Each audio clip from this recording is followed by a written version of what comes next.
Welcome everyone, I'm Dr. Dunn, this is Dr. Broughton, and we are here with Paula and Maya from Soul Health Yoga. We're excited to share their story today and how they've grown over the last 5+ years in Puyallup. You guys are a mother-daughter. I think that was really interesting, and I'd love to know more about how you got to go into business together and when you started Soul Health. So we started our personal practice, and we started similar timelines, and then we both became teachers shortly after, and we both worked at local studios.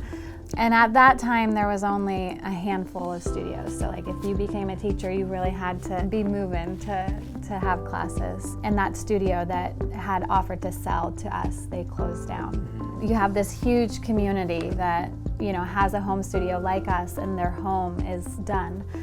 And they're looking for a place to practice. We decided that we wanted to be some of the people that started to rebuild a community. We found this spot in late 2019, and then we signed a 5-year lease. On the 15th of January of 2020. Oh, right before Just COVID. right before COVID. Right before COVID. Oh my gosh. Not only did March 2020 with COVID happen, but I also delivered my second son. So there was postpartum, and then there was also COVID, and we were in the middle of construction. Our goal was to finish in 6 months, and we did. And we had actually 80 members before we even opened our doors. They needed that space too. Within everything that was happening, it was really valuable, and still is really valuable for people to have a sanctuary. It's a labor of love. I mean, that start was extremely challenging, and particularly for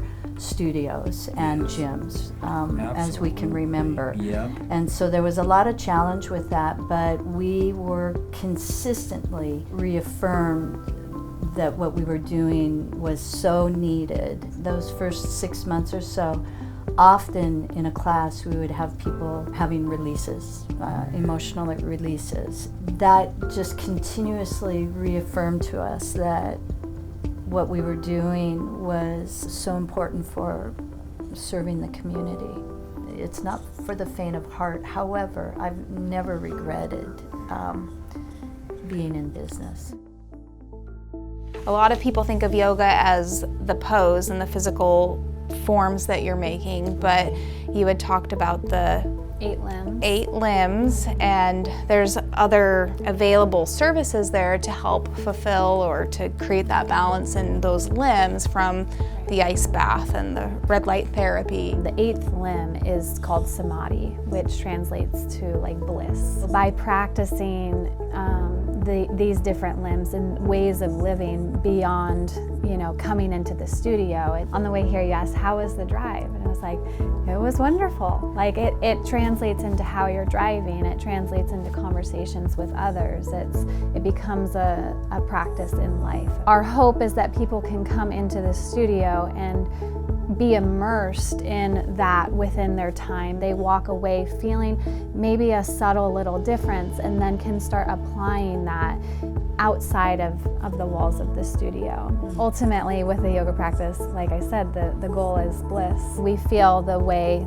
to bliss is within balance. That's what you'll find at the studio. You have the soul shala and the luna shala, and then the red light, the ice baths or the cold plunging, salt therapy as well. One of the biggest things that we feel we have is community. It's an essential part of health and wellness, is your community and who you're surrounding yourself with.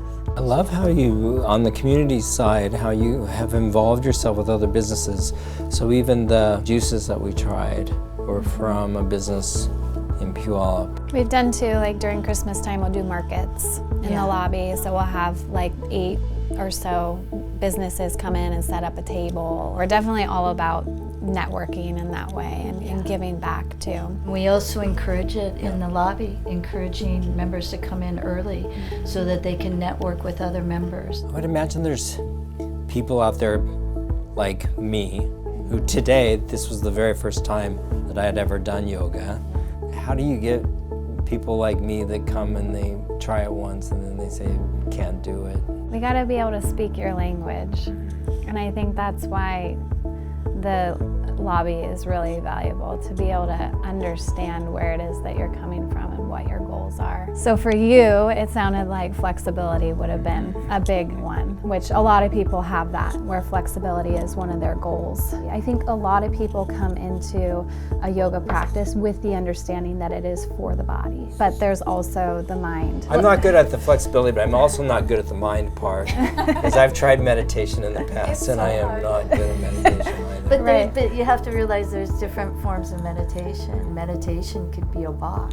The Tibetan translation of meditation is to become aware. We could postulate that anything that we're becoming aware of could be a meditation, and that it's not just about stilling the mind, because most of us can't do that. We try to increase people's acceptance of what meditation means to That's them. another thing that we would encourage you as someone new coming in who might feel frustrated is that it is a practice, and it's not just a practice for that week or that day. So we've been practicing almost 15 years at this point, and it's still very much a practice. And that's what we mean when we say like taking yoga off the mat.